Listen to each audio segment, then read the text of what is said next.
what's up, everybody? It is Don Juan, and I'm back for another Unapologetically Review. Today, I'm reviewing Season 14, Episode 20, Season 14, Episode 20, Part 3 of the Atlanta Reunion. For everybody who is just tuning in, thank you so much for tuning in. Please like, share, and subscribe. If this is your first time, thank you for coming. And for everybody that's been tuning in again for these reviews, thank you so much for your tuning in. So, again, this is episode 20, Real Housewives of Atlanta, finale, part 3 of season 14. Let's just kind of wrap this all up for season 14. Season 14, I would say that overall with these new dynamics, I think it had a lot of different things that went on this season. I think that it definitely, you didn't know what you were going to get. You had Marlo as a first-time Peach. You had a brand new Peach with Sonya. But I think overall the season itself had many ups and downs. And it definitely gave you, okay, I'm intrigued in these people. And we can kind of go with the dynamic of figuring out these relationships for there. For part 3 of the reunion, it is a few things that unapologetically, I'm going to tell you my opinion on. If you don't like it, so what? You don't like it. But I'm going to tell you how I feel, and you can tell me below what you think. For the reunion, I again think that the women kind of were put in a bad place where, you had this person who was very confrontational, hence she was in the first seat, that is being Marlo this season. But when she got to the reunion, she was backpedaling. Everything was, I just be talking. I'm so sorry. I just stuff come out of my mouth. So I don't think that people were able to really, say too much, because I think in the back of their mind, they're like, well, how can you say that if somebody's taking accountability? Even though they may not have done that the whole season, how can I say something to them when, they're sitting here doing that? On the flip side, I think that some of the women should have been like, girl, miss me with that. I think the first time she would have came with the apology and let's go with Candy, for instance. The first time she come with the apology, well, yeah, I was just saying you weren't worldwide, but blah, blah, blah. I'd have been like, but you local to Miami-Dade County. You not worldwide either. Like, what you talking about? I would have had to say it. We would have had to known, I'm sorry, you done called me all kind of hoes and talked about my body parts and blah, blah, blah. You want to sit here and get off like that. Like, girl, what are you talking about? Your stuff must not be good either, because you can't keep no billionaire. Even Eve, who got paw prints on her breast, kept her billionaire. What about you? You ain't even got no man. Like, you would have had to come with it or something. You know what I'm saying? You weren't going to sit on that couch and be like, my trauma. I feel like this part still didn't allow for that to happen. And then there's some things that weren't in there. I didn't see the Drew and Sonya part where it was like the flipping of the hair. I was kind of confused on why they didn't show that, but it was in the trailer. I didn't know, with that part. I think as it relates to even, Sheree, and I think with Drew and Sheree, though, I will give them this. Drew has no fear when it comes to saying what she feels or thinks. And I'm not going to lie. I think Drew has seen, like, this season become a housewife. I think the first season you kind of get your feet wet and all. I think coming into season 14 and after watching season 14, Drew has cemented herself as like, she's a housewife. She got her stuff because she be lying. Why you always lying? Like, Drew be lying. If y'all don't, I don't care what nobody says, Drew be lying. But I'm going to let her have it. Her husband, he's good TV. Ralph is the new Peter. Let's just be honest. He's good TV too. So together, I think they make really good TV. Drew had no problem looking at Sheree and being like, Sheree, she's not done. You want to talk about dropping with Drew? Well, she's not done yet. Like, and most people will be scared, like, I can't do that to an OG, or, like, oh my God, what am I talking? Like, what are we doing? I was glad that Drew does not hold back. I was super glad that she doesn't hold back. I think it was really great. I think she got to the reunion and she's still like, this is how I feel. This is what it is. She really didn't care. Whereas Marlo wanted the first seat, but she could have been in the last seat if all she was going to do is try to fix her image.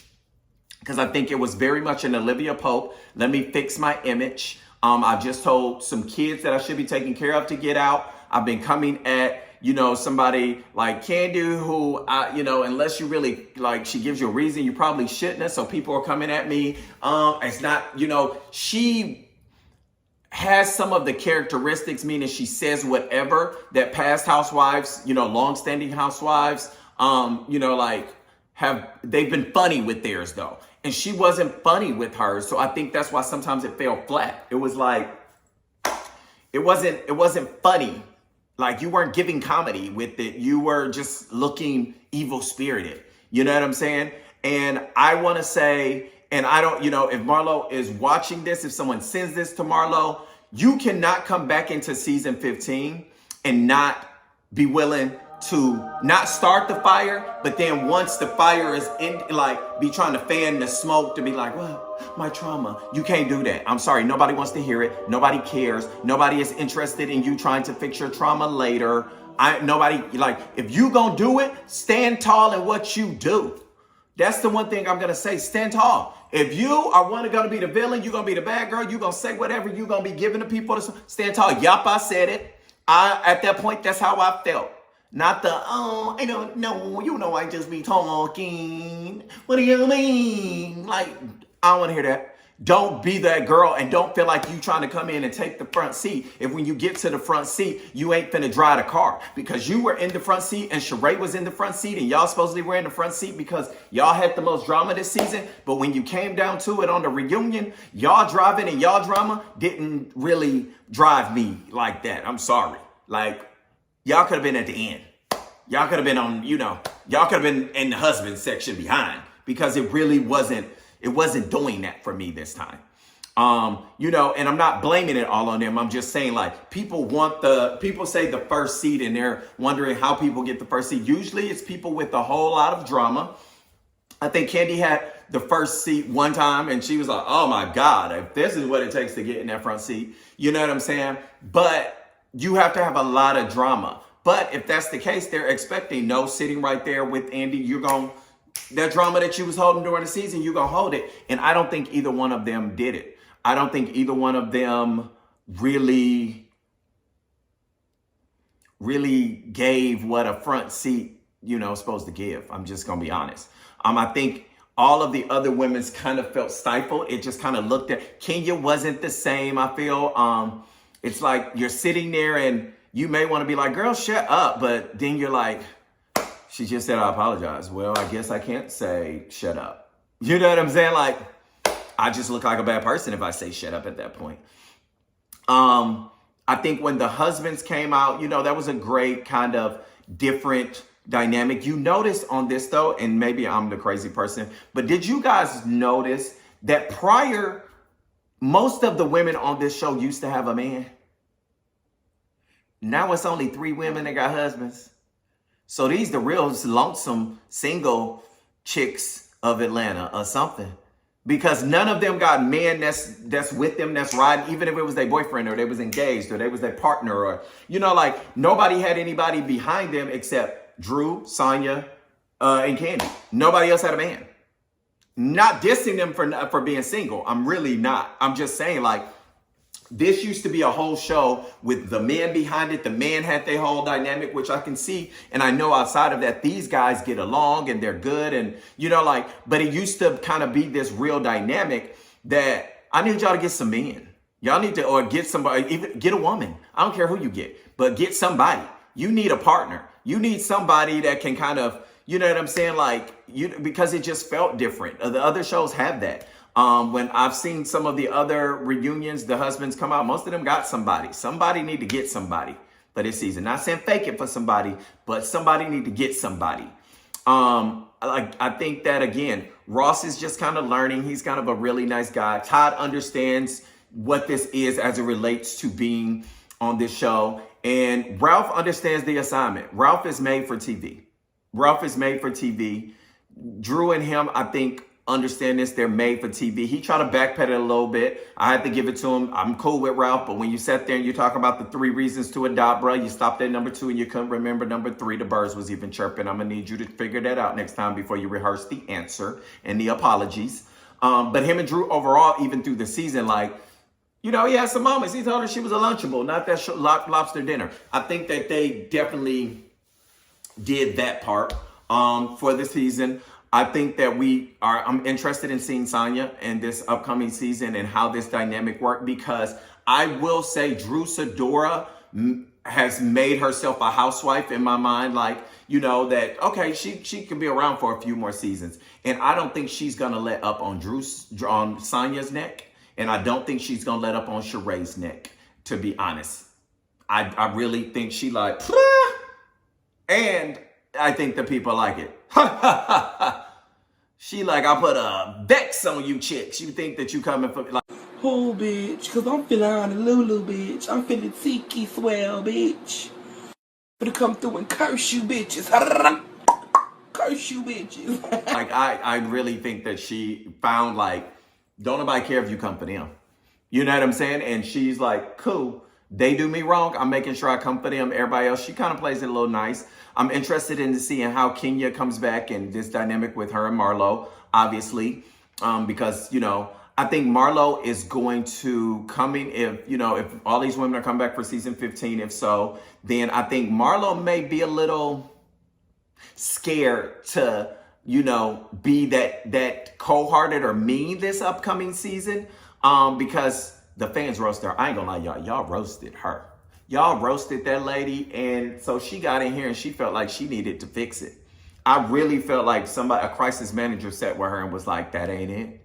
I need you to do it. I'm 90% sure her manager, I know her managers, I'm pretty sure that they were like, you just gotta say that. Like, they definitely tried to help soften her image of what this is and how this looked and all of that. I don't know if that was like, I just rather people stand in their stuff.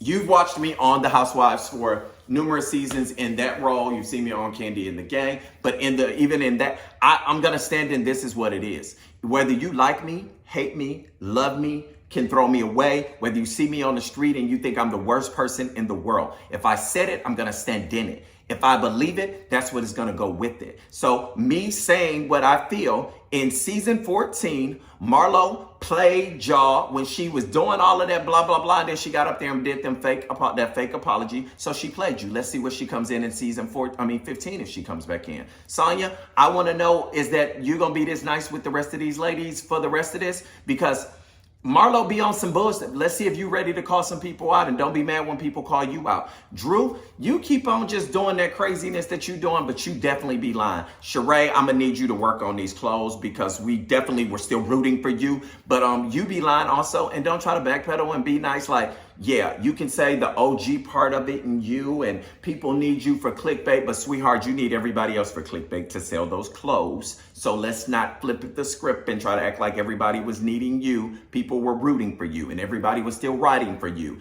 But instead of making those crazy pound clickbait, pound Sheen, you know what I'm saying, discount codes, let's actually sell the clothes and find someone who's not probably looking to be on TV to be your man.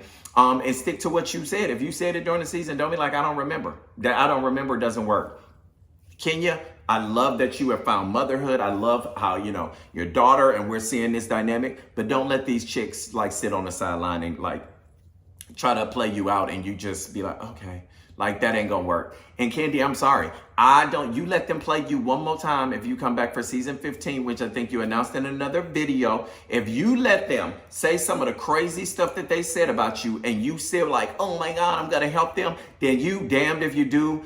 Like you set yourself up for that. I'm sorry. Your niceness is definitely, you set yourself up for that. So don't be mad when somebody show you who they are and then you take them back and try to help them again and they show you who they are again. If you have not learned one lesson, going into season 15, I would love for these ladies to continue this relationship, to have some great bonding moments, but hold each other accountable. And I don't mean backpedal when you hold me accountable. Hold me accountable and say, this is what happened. And going into it, I hope that Andy does not allow for this upcoming season and even the reunions going forward for them to try to backpedal it out. And whoever produced it, please get some better production questions. And please make sure that while y'all are sitting there and y'all see it going to this Ayanla Fixed Our Life reunion, that y'all turn gears. Because guess what? It was cool. But I definitely feel like the women had a lot more drama and a lot more to discuss that we probably still didn't get answers to. We still didn't get answers to it. Y'all let the season end with Sheree giving y'all sweatshirts and stuff. And, you know, it was like, oh, that was sweet. And that's great for her. But we tune in, you know, because I see the preview for Potomac, and Potomac coming in red hot. Hot! I might actually review Potomac. Let me know below if y'all want me to review Potomac. And guess what? You know what? Matter of fact, if you want me to review Potomac, I want you to like this, tell somebody, and if y'all get this video to 10,000, I know I'm pushing it, right? If y'all get this video to 10,000 views, I'll make sure I review Potomac. Let me know what y'all are thinking. Thank y'all so much for watching Unapologetically. Please like, share, and subscribe. If you would like to buy some merch, thenewmeaning.com is where you can buy merch. You can find me at Don Juan NC, and please like, share, and subscribe to my channel.